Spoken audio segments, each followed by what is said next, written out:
Lead in. 1, 2, 3. Welcome to the Starting Over Podcast. I'm your host, Edward Shelton, aka Dark Logos. And this is a show where we look at the strategies, tactics, and mechanics behind the game of heroclix.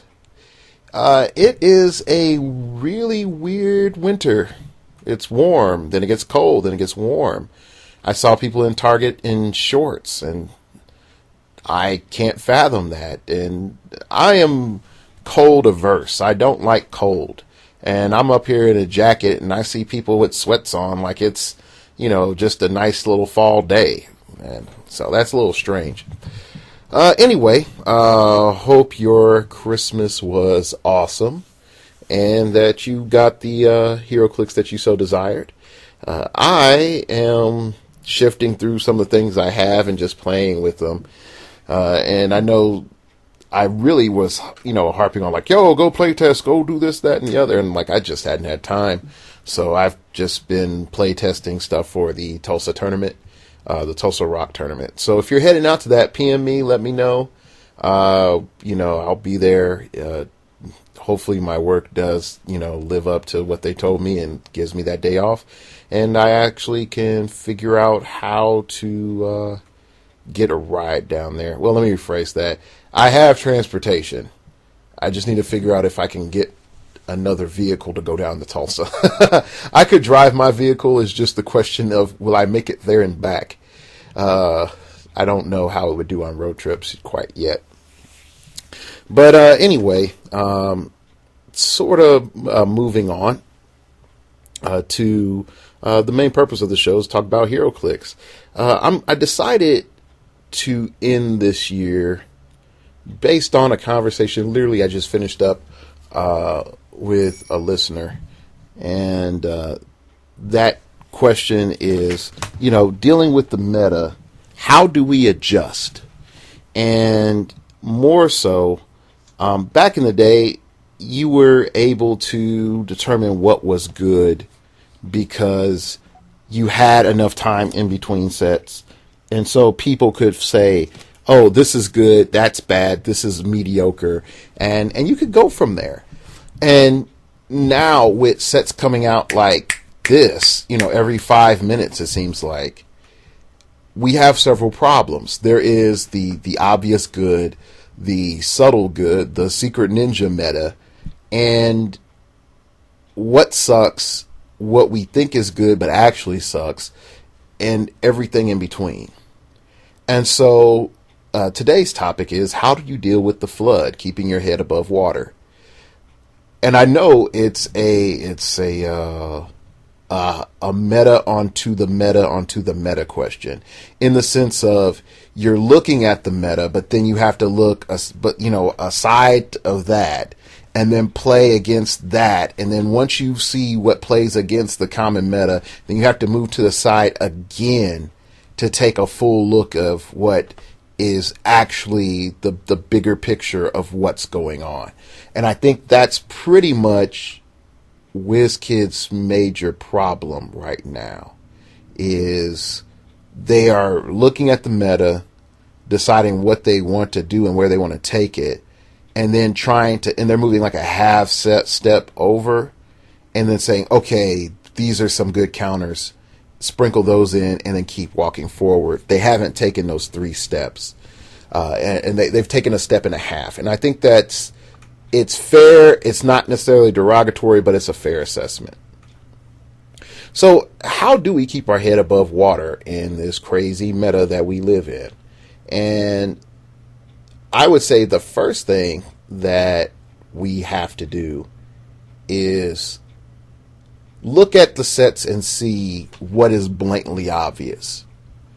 And I will be honest, some days I am in denial. Some days I just want to be like, Silver Centurion sucks. Some days I want to be like, team bases completely suck, or whatever it is. I won't lie. There are days in which delusion wants to flood over me like a wave. And then I, sort of snap out of it. I'm like, okay, I can't underestimate, my opponent, and I can't underestimate these elements. So the first thing is that if everyone's talking about it, there's something obviously good about it. And there's an obvious mindset in which everyone is moving towards. So let's go back a couple of months to the horrible meta that we had from Wolverine and the X-Men, and we look at Spiral and the teleport I'm all over the map meta. What we saw was a collective group thought that said, space is pointless, play these figures to make space pointless. Space being pointless means very quick games and very aggressive games. So that's what we got, and that's where a lot of the thinking went.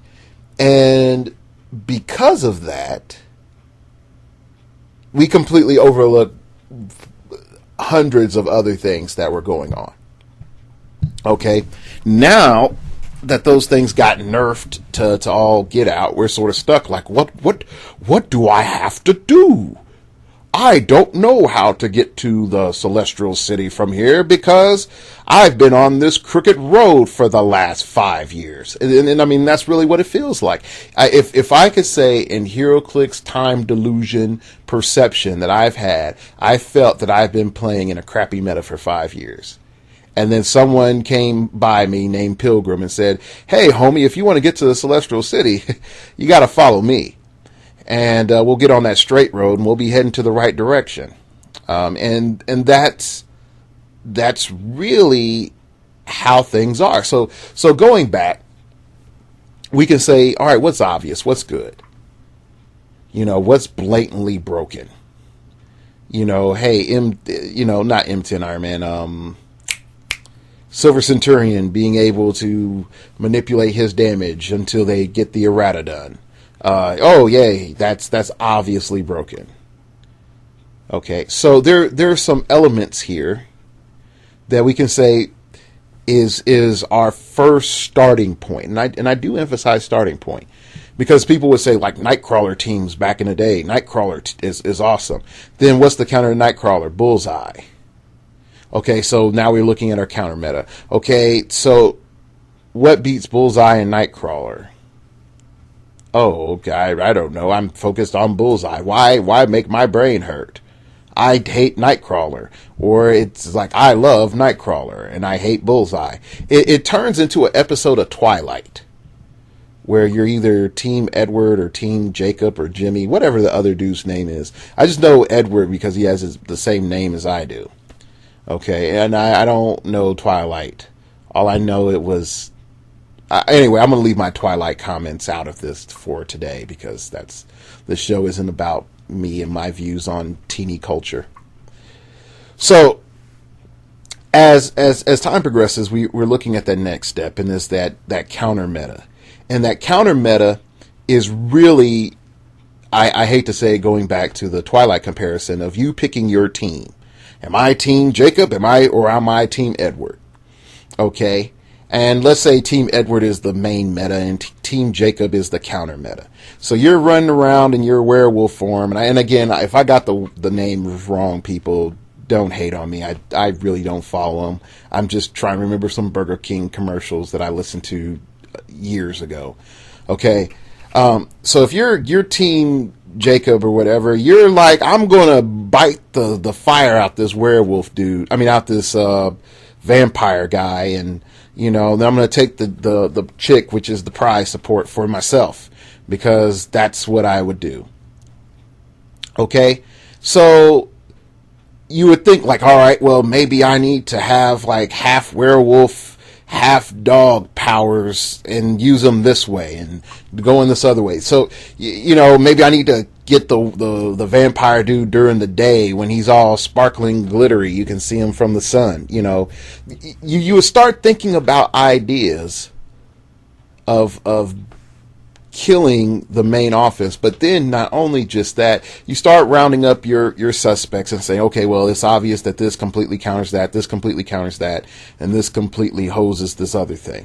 Once you round those up, then you reverse engineer what the primary people already have. They have a thought, they see a figure, and then they get a thought, and that thought is whatever that thought is. And bringing up these counter meta figures, you get all of them together, and then you come to a different conclusion. you're like, oh, well, maybe I can do stops power actions. Stops power actions. So stops power actions all of a sudden becomes your counter meta to I do something silly when I do a power action. Okay? But our main thought is like, wow, I see X figure, it does something broken, and then bam, here's my way I'm going to play it with our primary. Then we go into the counter, and the counter says, hey, all right, these figures directly just crush this other stuff. What's my general theme? Bam, here's my general theme. And then once we were able to stir that pot a bit, we're able to say, for the meta to change, something has to threaten what's the primary meta first. Then there's something that has to destabilize the counter meta. Okay, it has to destabilize the counter meta. Or if one or the other has problems, then they just swap places. Okay, wow, the primary meta starts having problems. The counter meta is really, really strong. The counter meta becomes the primary meta. Boom. Now new figures move into the counter meta. Oh, wow. Okay, so once you start writing down, like, what has to happen to destabilize the primary meta in the counter meta, you start to be able to extrapolate this third layer. And the third layer is this. What is the state of the game? And what has to happen in the game for the game to change? Okay, what is the state of the game? What has to happen for the state of the game to change? So I remember having a conversation with, I think it was Dan or Alex. I forgot who. And I just blatantly told them, I said to them, team bases are so strong that even if you corrected their actions, the fact that they have +7 to map roll will still put them on top, because at no point in time will they be on a map that is disadvantageous to them. So think about that. What am I assessing? The issue, of the meta. Boom, here's the meta. Acknowledging that a counter meta could exist, but it wouldn't matter. And then coming to that third level of extrapolating my final conclusion is that as long as I can pick map, I don't care what you have, I'm always going to be on a terrain that is to my advantage and is going to completely screw the counter meta. So that's something to always keep in mind. Now, you might be saying, well, Dark Logos, okay, so how do I keep my head above water with all these sets coming out? And this is going on year 2 of this. My wallet is beyond dry. It's crumbling and it's turned into dust. I've sold plasma, and, I think I've donated my body to science for a down payment of $500 so that I can keep up with this clicks crack. So what do I do? And the first thing is, I would say, is once we've extrapolated all our meta-analysis, good, bad, and different, it doesn't really matter. Once we've gotten that done, the first thing that we need to say is, how much of this stuff that we're buying is crap? Just being honest. Just be completely honest with yourself. How much of what you buy is crap? Now, I look at AVX, and I have talked mad crap about AVX. I have thrown the whole farm cow patty at AVX, and I think there's a lot of bad in AVX, and I think there's some stuff that's broken in AVX just to sell packages, just to sell starters, okay? At the same time, I'm playing AVX. Why am I doing it? I don't even know myself, okay? What is this display?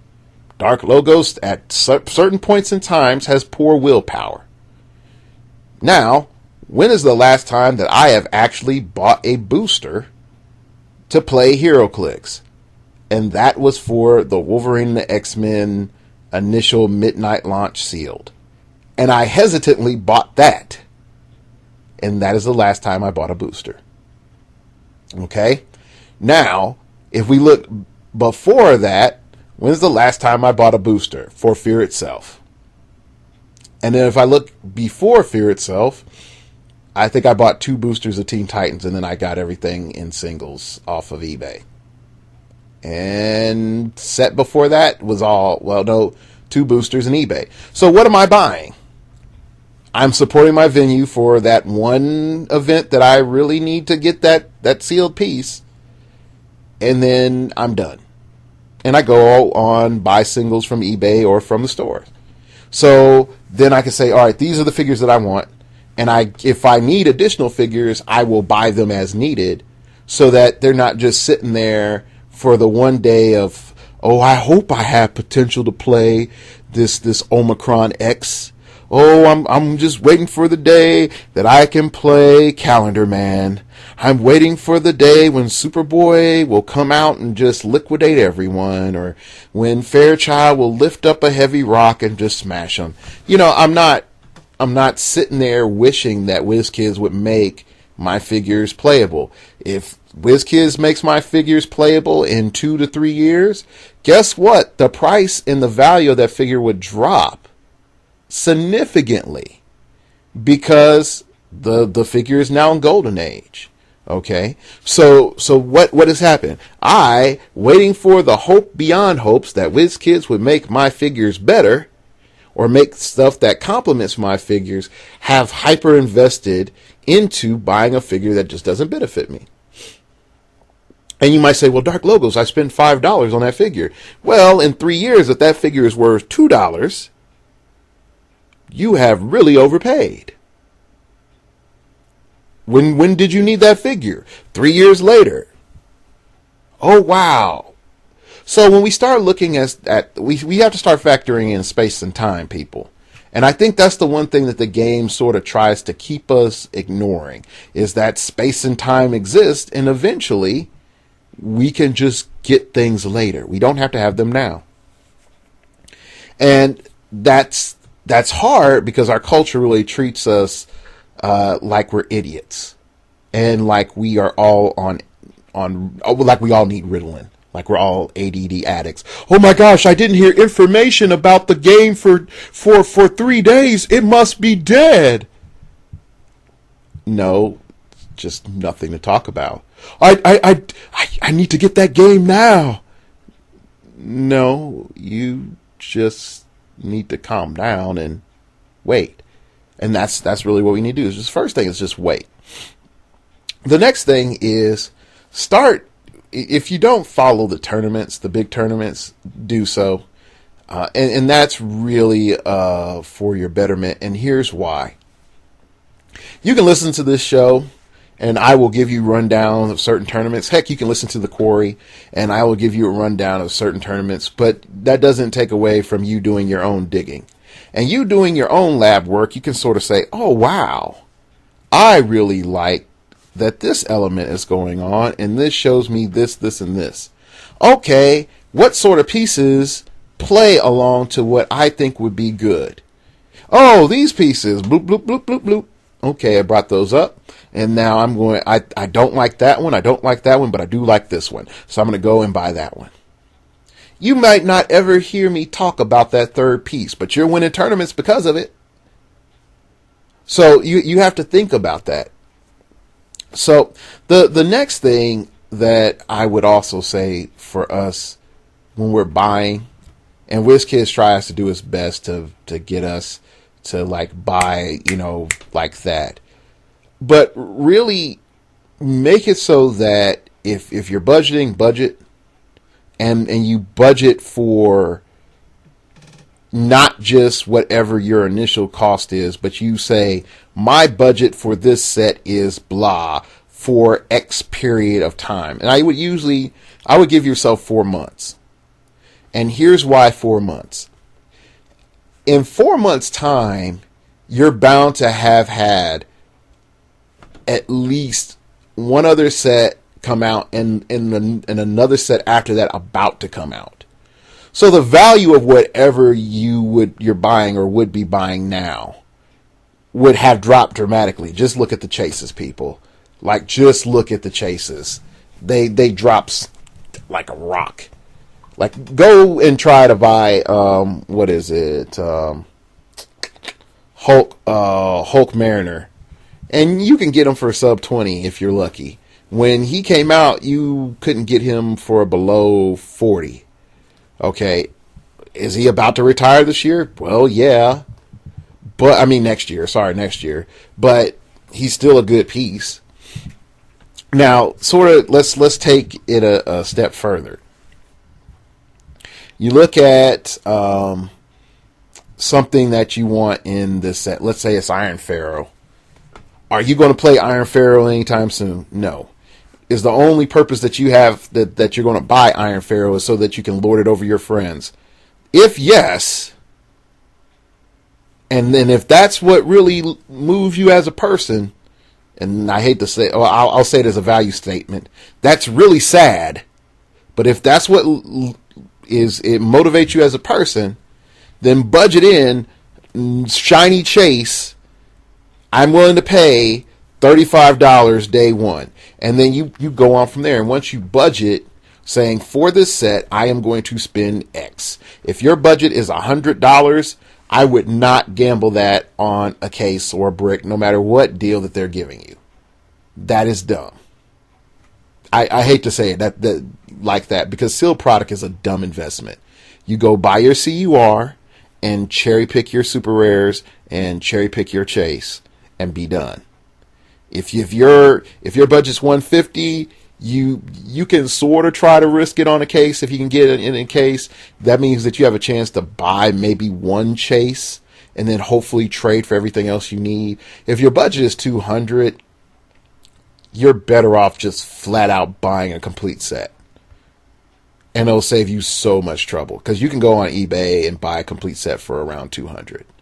If your budget is above $200, then you have some problems. You have a problem because you are spending way too much money and you need to stop buying blind. Also, if your budget is $300 and you are a person that flips and sells stuff on eBay, then I can understand that. If you're a seller and your budget's $300 or $500 or $1,000 per set, and I am saying per set, then go do whatever your inventory requires and amount of units that you need to move to be profitable. Good for you, because I'll probably buy from you some figure that you want to get rid of for a hella cheap. Okay. So we've looked at a bunch of different elements, and we'll sort of try to crystallize the total implications of, if you have your head above water, what does this mean? Okay. The first thing it means is you, the listener, are no longer tossed to and fro by every wind of change that comes into heroclix. And we get a wind of change every set. And I think that's WizKid's goal, is to say, hey buddy, that thing you bought last set, that's dirty. You don't need that. We need you to buy this new stuff, because that new stuff is awesome. How many Iron Mans you need? 52. You need 52 Iron Mans until we tell you need 64. Okay. So the first thing is you get past WizKid's silly shenanigans. Okay. The next thing is you get past the idiots in the meta silly shenanigans. Because they will tell you that you need to buy Silver Centurion because you can't win without Silver Centurion. And then they fail to tell you that you can outwit Silver Centurion if he doesn't have the Infinity Gauntlet. Then it's like, oh, wow. I didn't think about that. So there's a lot of stuff that people will say, quote unquote, that it doesn't affect you, or it's not as sky is falling, or it's not as nonchalant as they're trying to make it out to be. The next thing that having your head above water, it means that you get to sort of start to rescue people. And remember, I've said it honestly before in the past. I've done episodes, how to have a good venue. You got to talk to your venue owner and let them know how much you're willing to spend and why you're spending what you're spending and what you think of the product and why you think of the product in that manner. Okay. You really need to do that. Not only that, you need to say, hey, because I'm spending this much, if you want to cut back on blah, blah, blah, that's fine.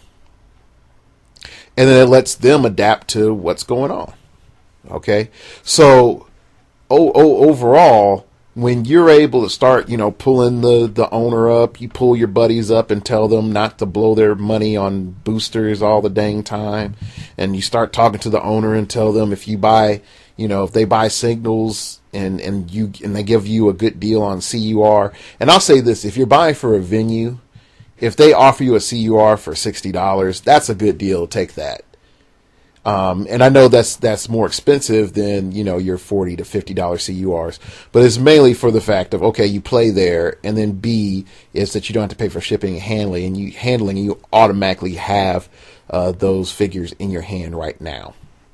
So that's my main reason for that. Also, you can buy dupes. They'll usually give you a cheap discount on dupes. So if you want like 2 more henchmen, they'll throw those in. So, I mean, you're starting to pull people up. Not only that, once you're stable and you're getting people around you stable, that echo of the hype train isn't as effective. It just isn't. And the craziness that goes on message boards or even on here at times, it won't phase you, and you're able to look at life in a lot better position. Last but not least, is about being a responsible adult, and that's the one thing I have learned. Definitely working at Target is Target has shown me how much of an impulse buyer I am, even though I know stuff goes on clearance, and I stock the stuff as it goes on clearance.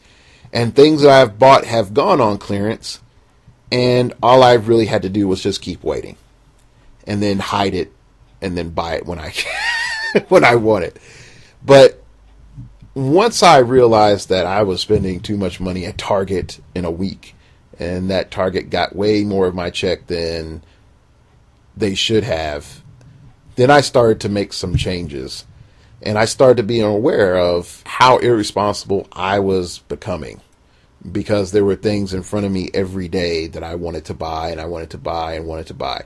So if you stay on HC Realms all day, or, listen to heroclix podcast all day, and you hear about what, I have, or, Hunter has, or some other podcaster has, and you start to covet that thing, and it becomes very destructive. It becomes destructive to you as a person, as if you constantly want stuff, because it's the hunger that doesn't end. And but once you start moving past that and you move into that responsibility, it says I can't have that now, but I can have that later, and I can have that without putting on the credit card, or without borrowing money, or without any other negative repercussion, doing tons of overtime because I have to have them clicks. Then you start acting like a responsible person instead of a fiend. And WizKids might say, like, oh, we don't want you to buy every set. We want you to pick the set you want and then buy that. But they really do want you to buy every set. They are the pushers. That's their job. Their job is to keep you hooked. And they want you to stay on that crack pipe. So, anyway.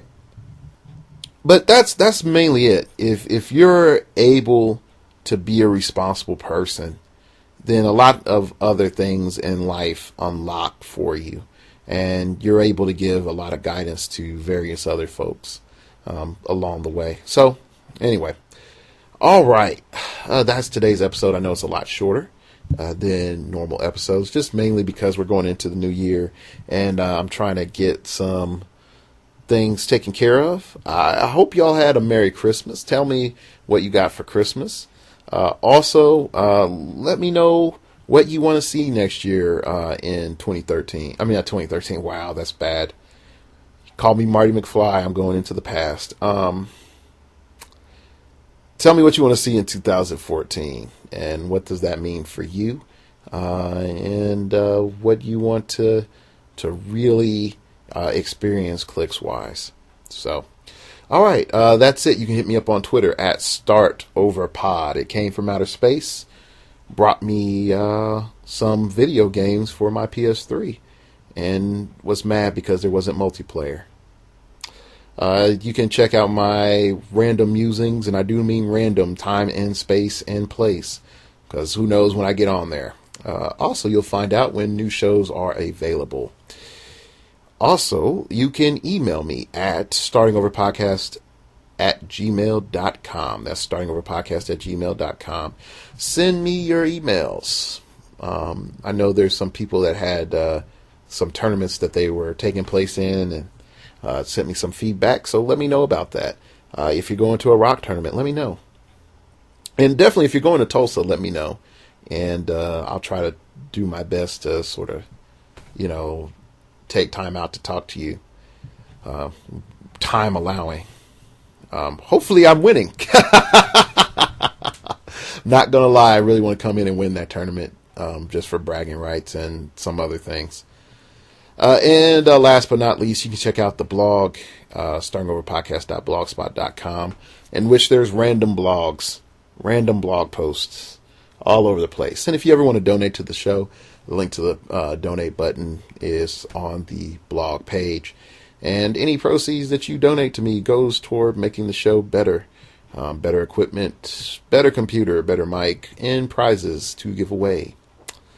And so, speaking of prizes, I know I have it around here somewhere. Somewhere, I have something awesome. Something awesome indeed. Something for you that came from me. It is a code. What code will it be? It's for HeroClix Online. And it doesn't sting like a bee. Alright, now that's my, that's really bad rhyming. But here we go. HCOPF3SWRFKZFRWM. First come, first serve. So, happy late Christmas from me to whoever it is out there. What will you get? You'll find out when you put in your code. So, all right. Thanks a lot, everybody, for listening. Hope you have a happy new year. Stay safe. Don't drink and drive. And look forward to hearing you. No, you don't look forward to hearing you. I look forward to hearing from you soon. And I guess the phrase is really appropriate for the end of the year is, remember, we all have to start over sometime.